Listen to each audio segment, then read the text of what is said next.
자, 테슬라 주주 여러분, BYD에게 전기차 판매 1위 자리를 내줬다는 소식에 가슴 철렁하셨나요? 오늘 그 불안감을 확실한 기대로 바꿔드리겠습니다. 당장 눈앞의 판매량 순위보다 훨씬 중요한 테슬라가 조용히 돈을 쓸어 담고 있는 진짜 사업의 정체와 또 월가가 입을 모아 2026년은 테슬라의 해라고 예언하는 결정적인 이유, 오늘 영상 하나로 완벽하게 정리해 드릴게요.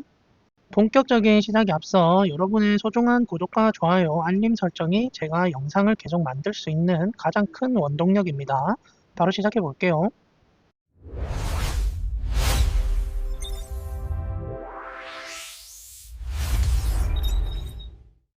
자, 가장 먼저 다룰 내용은 많은 분들이 이미 기사로 접하고 놀라셨을 뉴스인데요. 바로 중국의 BYD가 테슬라를 제치고 세계 전기차 판매 1위에 자리 올랐다는 소식입니다. 2026년 1월 2일 CNBC 보도에 따르면요. 2025년 한 해 동안 BYD는 무려 226만 대의 이제 전기차를 팔아치웠다 하고 반면에 테슬라는 164만 대를 인도하는 데 그쳤죠. 이게 왜 충격적이냐면요. 예전에는 BYD는 이제 하이브리드까지 합쳐서 1등이다. 뭐 순수 전기차는 테슬라가 1등이다. 그런 말이 통했거든요. 근데 2025년에는 하이브리드를 뺀 순수 전기차 판매량에서도 BYD가 테슬라를 앞지른 거예요. 테슬라는 전년 대비 판매량이 약 8% 정도 감소했는데요. BYD는 28%나 성장했으니 격차가 벌어질 수밖에 없었겠죠. 과거 2011년에 그 일론 머스크가 인터뷰에서 BYD에 대한 질문을 받았는데 그들의 기술력이 좋지 않다면서 뭐 좀 비웃었던 적이 있거든요. 근데 15년 만에 상황이 완전히 역전된 거예요. 자, 하지만 여러분, 여기서 우리가 냉정하게 봐야 할 포인트가 있는데요. 테슬라는 여전히 고마진의 프리미엄 전략을 유지하고 있고요.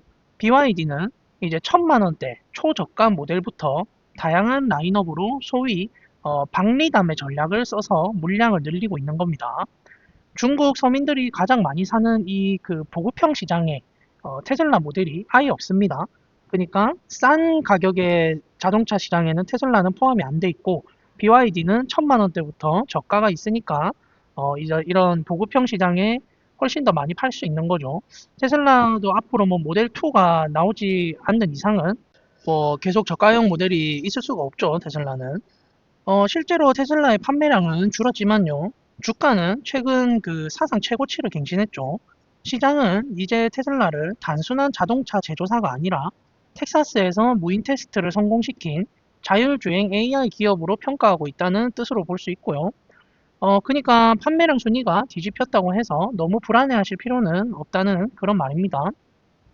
자, 그러면요. 화제를 살짝만 돌려서 이제 테슬라가 진짜 돈을 벌어들이고 있는 알짜배기 사업 이야기를 해볼 건데요. 많은 분들이 이제 자동차 판매량만 보고 걱정할 때 조용히 돈을 쓸어 담고 있는 효자가 하나 있죠. 바로 테슬라의 에너지 사업, 즉 ESS 부분이에요. 2025년 테슬라의 그 에너지 저장 장치 설치량은 전년 대비 49%나 증가한 46.7기가와트시를 기록했는데요. 특히 4분기에만 역대 최대 실적을 찍었습니다. 더 놀라운 건 마진율이에요. 자동차를 팔아서 남기는 이익률이 10% 후반대라면 이 에너지 사업의 마진율은 무려 31%에 달합니다. 자동차보다 거의 두 배나 남는 장사를 하고 있는 거죠. 매출 비중은 전체의 13% 정도지만 회사가 벌어들이는 전체 이익의 23%를 이 에너지 사업이 책임지고 있습니다. 그럼 왜 이렇게 에너지 사업이 잘 될까요? 바로 AI 때문입니다. 지금 뭐 엔비디아나 TSMC 같은 반도체 기업들이 날아오르고 있죠. 이 고성능 AI 반도체들을 돌리려면 데이터 센터에 어마어마한 전기가 필요하거든요. 전기가 끊기면 안 되니까 대용량 배터리인 메가팩이 필수인데요. 이걸 제대로 공급할 수 있는 곳이 사실상 테슬라밖에 없어요.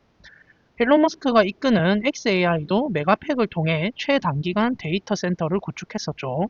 결국 2026년은 우리가 기다리는 로보택시가 당장 돈을 벌어다 주기 전까지 이 에너지 사업이 테슬라의 든든한 현금 창출원, 즉 캐시카우 역할을 톡톡히 해줄 걸로 보여요. AI 시대, 전기는 곧 돈이고 테슬라는 그 전기를 저장하는 기술을 쥐고 있으니까요. 자, 그리고 이번에는 독일로 한번 가볼게요. 기가 베를린 공장의 확장 소식인데요. 독일 기가 베를린 공장장인 이제 안드레 티어리그의 발표에 따르면요. 독일 공장은 현재 주당 5,000대 수준의 생산 능력을 갖추고 순항 중입니다.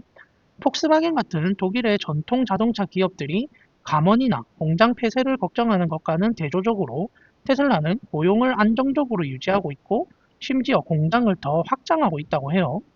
주목할 점은 공장 부지의 양산 전 단계, 그러니까 프리 시리즈 차량을 만들기 위한 새로운 건물이 이미 지어졌다는 거고요. 이건 곧 테슬라가 준비 중인 저가형 모델인 모델 2의 생산이 임박했다는 신호로 해석할 수 있겠고요.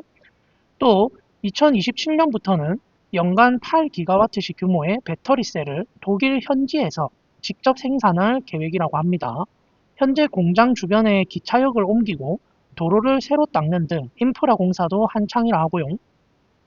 유럽 시장뿐만 아니라 중동, 대만, 그리고 캐나다까지 수출하는 핵심 기지로서 기가 베를린의 역할은 2026년 더 커질 것으로 보여요. 자, 그리고 월가 전문가들이 쏟아낸 최신 테슬라 보고서들을 한번 파헤쳐 볼 건데요. 여러 투자은행에서 약속이나 한 듯이 2026년을 지목하고 있습니다. 한번 살펴볼게요. 첫 번째는 그 카나코드의 분석가 조지 지아나리카스의 보고서입니다. 이 분석가는 2026년은 테슬라에게 그야말로 풍요로운 한 해가 될 것이라고 단언했는데요. 이유가 뭘까요? 바로 신제품들이 쏟아져 나오기 때문이에요. 핸들도 페달도 없는 로보택시인 사이버캡, 또 휴머노이드 로봇 옵티머스 3세대, 그리고 대형 전기 트럭, 세미 트럭이죠. 그리고 대용량 배터리인 메가팩3까지 이 모든 미래 먹거리가 2026년에 본격적으로 양산 궤도에 오른다는 겁니다. 최근 전기차 보조금이 중단되면서 걱정하시는 분들도 계실 텐데요. 조지 지아나리카스는 이걸 오히려 호재로 봤습니다. 보조금이 없어지면 체력이 약한 경쟁사들은 도태되고 이미 규모의 경제를 갖춘 테슬라의 독점적 지위는 더 단단해지는 소위 시장 정화가 일어난다는 거죠. 지금 전기차 시장이 좀 침체된 것이 아니냐, 그런 우려에 대해서도 이거는 이제 스마트폰 초창기에 잠시 성장이 멈췄던 것과 같은 그런 기술 전환기의 일시적인 숨고르기일 뿐이라고 일축했고요. 그러면서 테슬라의 목표 주가를 지금보다 훨씬 높은 551달러로 제시를 했어요. 자, 그럼 또 다른 증권사의 시각을 한번 볼까요? 이번에는 윌리엄 블레어의 보고서입니다. 윌리엄 블레어는 조금 더 냉정하면서 핵심을 찌르는 분석을 내놨는데요. 현재 테슬라 주가가 벌어들이는 돈에 비해 310배나 높게 평가받고 있다. 즉, 밸류에이션이 비싸다는 점을 지적했습니다. 하지만 그럼에도 불구하고 테슬라를 주목해야 하는 이유는 이제 에너지 사업으로 꼽았습니다. 지난 4분기 자동차 인도량이 세금 공제 종료 여파로 조금 줄어들긴 했지만 에너지 부문은 예상을 뛰어넘는 서프라이즈를 기록했거든요. 윌리엄 블레어는 AI 데이터 센터가 늘어나면서 전력 수요가 폭발하고 있다며 이에 맞춰 2026년은 메가팩 사업이 비약적으로 성장하는 해가 될 것이라고 전망했습니다. 자동차가 잠시 쉴 때 에너지가 테슬라를 끌고 간다는 얘기죠. 이번에는 구체적인 타임라인을 제시한 베어드의 벤 칼로 분석가의 보고서인데요. 벤 칼로는 투자자들에게 아주 직설적인 조언을 했어요. 2026년에 터질 대형 호재들을 앞두고 지금 주식을 미리 쟁여둬라. 즉 비축해두라는 말이죠. 그가 제시한 로보택시 로드맵이 아주 흥미로운데요. 잘 들어보세요. 먼저 2026년에 중국과 유럽에서 규제 승인을 받고 서비스를 준비합니다. 그리고 2027년부터 유료 서비스를 시작해 본격적으로 돈을 벌기 시작합니다. 이때는 테슬라가 직접 소유한 차량으로만 운영하다가 2029년쯤 되면 우리 같은 이제 일반 테슬라 차주들도 자신의 차를 로보택시로 내보내서 수익을 낼 수 있을 거라고 내다봤습니다. 로봇인 옵티머스도 마찬가지인데요. 2026년에는 테슬라 공장에 투입돼서 일을 하고 27년 말에는 기업들에게 실제로 판매가 될 거라고 하고요. 벤칼로 역시 목표 주가를 548달러로 제시했는데요. 월가 전문가들은 테슬라의 가치가 지금보다 약 100달러 이상은 올라야 한다고 제시를 하고 있는 겁니다. 자, 이제 지구를 떠나서 한번 또 우주를 볼게요. 마지막으로 전해드릴 소식은 스페이스X의 스타쉽 이야기인데요. 일론 머스크의 야심작인 우주선 스타쉽이 지금보다 더 커지고 강력해진다고 하는데요. 앞으로 나올 스타쉽 버전 4, 이거는 이제 크기가 기존보다 10%에서 20%더 커진다 하고 엔진의 힘인 추력도 20%나 세져서 무려 9,000톤에 달하게 됩니다. 이게 어느 정도냐면요. 한 번에 200톤 이상의 화물을 싣고 우주로 날아갈 수 있는 그런 힘이에요. 더 중요한 거는요. 이 거대한 로켓을 비행기처럼 완전히 그리고 빠르게 재사용할 수 있다는 점인데요. 일론 머스크는 3일마다 스타쉽 50대를 띄우면서 1년에 100만 톤의 물차를 우주로 보낼 수 있다고 말했습니다. 100만 톤이면 화성에 자급자족할 수 있는 도시를 짓기에 충분한 양입니다. 테슬라의 옵티머스 로봇이 나중에 화성에 가서 도시를 건설하는 모습, 상상만 해도 가슴이 웅장해지지 않나요? 2026년은 테슬라의 신제품뿐만 아니라 이 스타쉽의 완전 재사용 기술이 또 완성되는 그런 해가 될 걸로 보여서 또 더 기대가 됩니다. 자, 제가 준비한 소식은 여기까지고요. 오늘 전해드린 소식에 대해서 구독자님들은 어떤 생각이 드셨는지 자유롭게 댓글로 남겨주시면 함께 이야기 나눠보겠습니다. 이상으로 저는 장기 투자하는 바더 장투파였습니다. 감사합니다.